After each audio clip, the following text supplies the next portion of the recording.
Welcome back to the Citizen channel. I carry on my tribute and my thank you to Kyle Walker. Yes, this is part 3, so make sure you watch part 1 and 2, guys.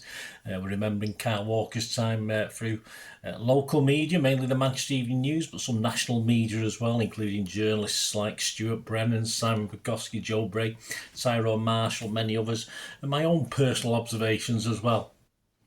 Kyle Walker's time at City. So yes, catch up with that part 1 and 2, guys. Part 3, yes, we've joined the season 2022, season 23, of course, which had that awkward, annoying, although it didn't distract us too much, World Cup break. So we're joining it after that. He had an injury before that as well. So he returned to first team action in a 1-0 win at Chelsea on the 5th of January.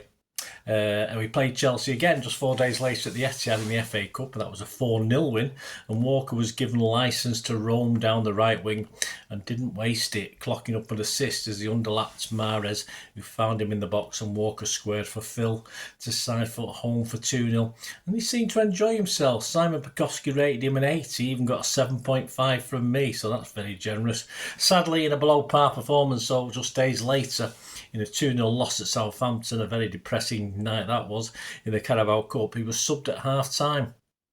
Though Pep said it was tactical, he had struggled at centre-back that night. Joe Bray commented, a shaky start at centre-back and lost Mara for the first goal. His half-time substitutions were more to do with City's uneven formation, but he perhaps symbolises another Guardiola formation experiment in the space of a week that simply didn't work. I scored him a 5. I scored him less. I scored him a 4.5 and said as a seasoned player he should lead from the back. In this case, he appeared totally ill at ease at centre-back. He's played there before, of course. In a 2-1 loss at Old Trafford in the derby on January the 14th, he played well until late when, of course, as a team we threw the game away. He's here celebrating as Grealish puts us ahead. As Cancelo went out on loan, Walker began to get a bit more game time and earned praise from Pep after a 3-1 home win over Villa on the 12th of February. Personally, I thought we just looked better balanced with Walker rather than Lewis, who had done well in his place, and our shape just looked so much better with Kyle in the team. He played his first Champions League game of the season, a hard-fought 1-1 draw in Leipzig on the 22nd of February, and yet another tweak to Pep's system. Joe Bray said he was deployed as more of a winger or right midfielder than a defender. Walker kept City's shape well in an innovative formation and played an important role in asserting control of the tie. However, his poor final ball exposed his lack of attacking instinct. He regularly got into position on the byline, but time and time again the cross was the wrong one. He rated him a 6. I thought he had a good game, actually. I gave him a 7 that night. In March, trouble off the pitch as he hit the headlines again for his little shenanigans. In the Sun, Kyle Walker said he will face a police probe over a video of him drunkenly flashing in a bar. A video forever etched in my memory, and still pictures as well. And not in a good way, unfortunately. They did claim he could be charged with indecent exposure, which if proven could carry a maximum sentence of 2 years in prison. We all know that didn't happen, but City considered the incident a private matter for Kyle and wouldn't get involved, as eventually the CPS didn't get involved either, and they didn't bother. 16th of March, the unwanted publicity hadn't put Southgate off, though, who named Walker of one of 5 City players named in the England squad for the upcoming Euros 2024 Euro qualifiers against Italy and Ukraine. And he was safe enough in the return of Vinny Kompany to the Etihad on the 18th of March as we thrashed Burnley 6-1. Simon Bukowski and I both scored him a 7 that day as we reached the semi-finals. Kyle features in a 3-0 semi-final win over Sheffield United on the 22nd of April. Joe Bray commented on his game and some off-field comments from Pep. Moving well into midfield, Walker responded to recent comments, said Joe, from Pep Guardiola about his inability to play in City's new system, where John Stones and Rico Lewis have been pressed off the right. His return to form will be a boost for the running. Kyle responded well in the tabletop battle just days later on the 26th of April in a 4-1 win over Arsenal. Sam Bukowski said of Walker, used his pace brilliantly against a speedy Arsenal attack and was also ready to counter. He rated him an 8. I also give him an 8, commenting a very good game for Walker, who has not been getting any real game time. He put in a good defensive shift with the wing-back outlet option. As City went back to the top, Kyle was again finding some form and played the final 10 league games, captaining the side 3 times. In a 2-1 home win over Leeds on the 6th of May, Kyle featured on the programme cover, and his running Premier League stats before this game read 358 appearances, 32 assists, 20,245 passes. He averaged 56.55 per game, 652 tackles, 86 pass success rate, 30 big chances created, 843 crosses, 1,119 accurate long balls, and he was a 54th minute sub in the Leeds game, replacing Nathan Ake. Walker played well over 2 legs against Real Madrid in the semi-finals, being praised by analysts especially for nullifying the threat of Vinicius Jr. In the first leg, a 1-1 draw in Madrid, Pep described his performance as exceptional. Simon Bukowski was not quite as gushy, and he said jumped in rashly a few times on his winger, and often his release ball would see the team lose possession, but some crucial late blocks, scoring him a 7. I also scored him a 7. I added he's accepted he was out of the main team, bided his time, and on his return his pace was ideal in a very good performance. But it was the second leg and the 4-0 win where he dominated the Real attack. Simon Bukowski said kept Vinicius quiet all game with some world-class defensive play. He rated him a 9 out of 10. Yeah, I was a bit meaner as ever. I give him an 8.5. As said on the night, he gave Vinny nothing, or anyone else for that matter. As City lifted the Premier League title and the first of a treble in a 1-0 win over Chelsea on the 21st of May, he kept his old mucker quiet in the shape of Raheem Sterling. As City completed the second leg of this treble with a cup final win over United on the 3rd of June, he performed adequately to keep Rashford quiet. When asked by Pep to play in a mainly defensive role, I rated him a 6.5 in that game. 1 week later in Istanbul, disappointment for Kyle though, but not a total surprise. Guardiola stated that Walker started on the subs bench because he needed another type of player for his game plan. Despite the decision being really tough, Walker did come on in the 82nd minute in the final, a match which ended, of course, in a 1-0 victory for the glorious Blues, completing our treble. Despite only featuring half of City Champions League games, he was selected in the 2022-23 UEFA Champions League team of the tournament. And following the 22-23 season, Walker was identified as a potential target for Bayern Munich by manager Thomas Tuchel. He admitted on the 3rd of September that had been very close to joining Bayern. The Badger News rating him a 7 for the season, highlighting the performance against Vinicius in the Champions League semi-final. But injuries in the form of other players taking on his role made it a mixed season. His stats, Champions League was 5 appearances, FA Cup 5 appearances and 1 goal, the Premier League 27 appearances, and the Carabao Cup just the 1 appearance. So on to season 2023-24. In pre-season, Kyle took over the captaincy and seemed to enjoy the added responsibility with some good form. With Gundo gone, it was expected Kyle would be vice-captain to KDB, but with KDB absent, he took on the role. Despite strong interest, as mentioned, from Bayern Munich, and it appeared Pep wanted him to stay. On the 6th of August, with De Bruyne benched, Walker again captained the team in the 2023 FA Community Shield, which we lost on penalties to Arsenal. Again on the pitch, Walker appeared fully committed and was one of our better players. For the 3-0 opening day win at Turf Moor, KDB returned to captain the Blues, but of course an early hamstring injury after 24 minutes meant Kyle again took over the armband.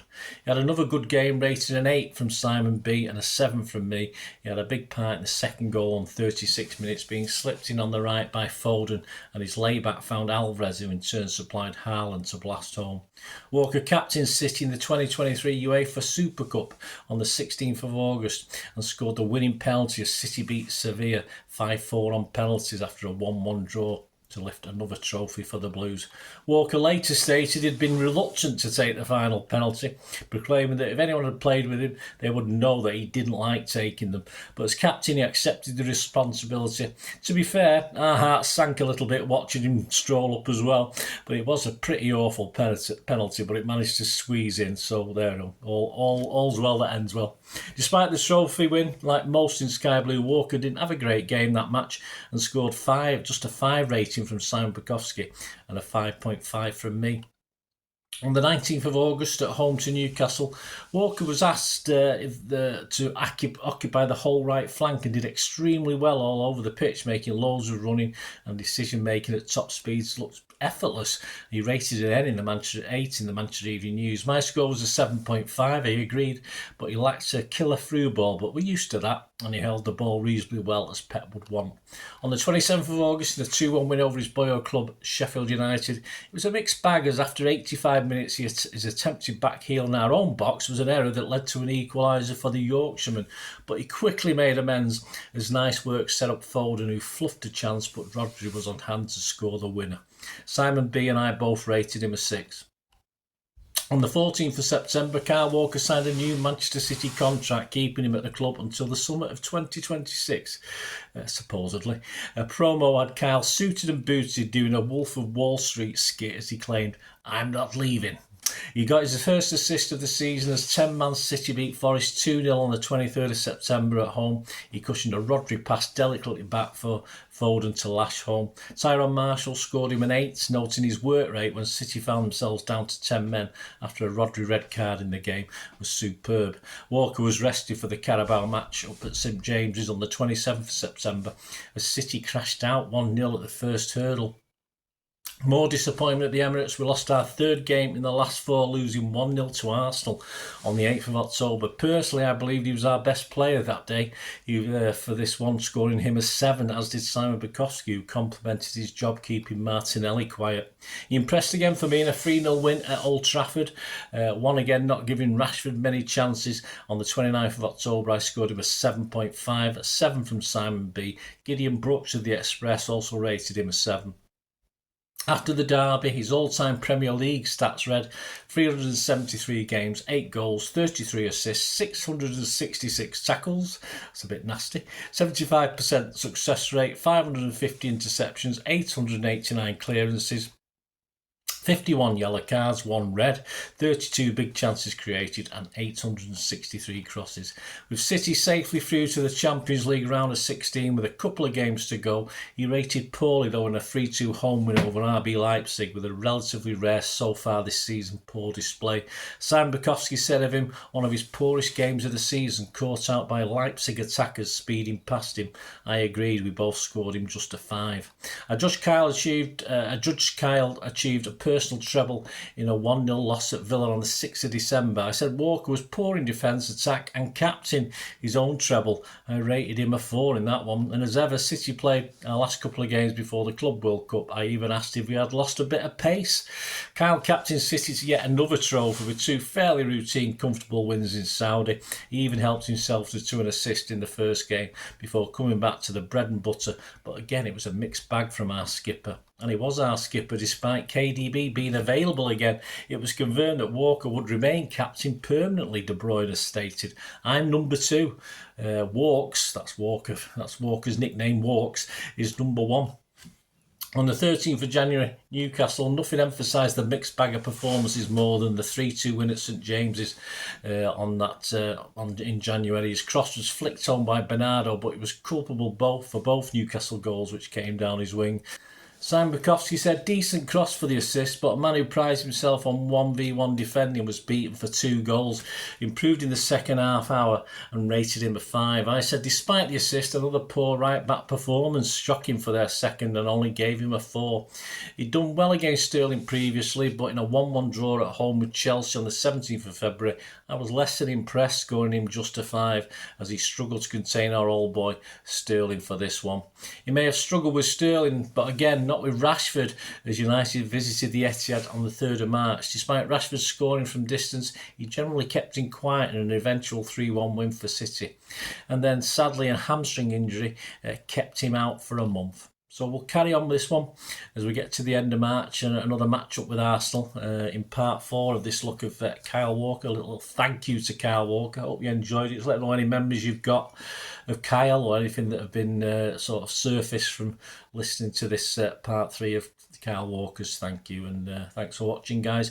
All your comments, very welcome. And please, if you do like what I try and do and want to help support the channel as ever, if you can just stay watching and listening, there are ways of doing that for me. Thank you. Hope you enjoyed the feature, and yeah, if you can support me through the subscription, if you can subscribe, guys, that'd be wonderful if you've not already done so. We do actually have memberships at the moment, just 99p a month, so you get access to all my city stuff, including all the history vlogs, dozens and dozens not been published yet that you get immediate access to, and every time I do a edit and do a vlog, you get immediate access to it as well. So you can have a copy of scripts as well if you want any hard copy of the sort of things I do on matches and teams and managers and players, etc. So if you can join the membership, that'd be wonderful. We'd fine. And yeah, if you want to support the channel just by watching the ads, that helps. Watch the ads, let them play through while you just have to check your phone or something, let it play out. And of course, if you follow any of the links, that always works as well. If you follow a link to one of the ads and you fancy something, I've done it myself. I've followed a link and actually purchased something from another organisation. But it can happen. It can happen. Not all ads are stuff you're not interested in. And of course, if you can give us a like, guys, that's be absolutely fantastic. All likes are much appreciated. Anyway, thanks for watching. Until the next time, of course, I only ever ask one thing, don't I? Please, I ask you all to stay safe, especially you Blues. Until the next time, come on, City. Bye for now.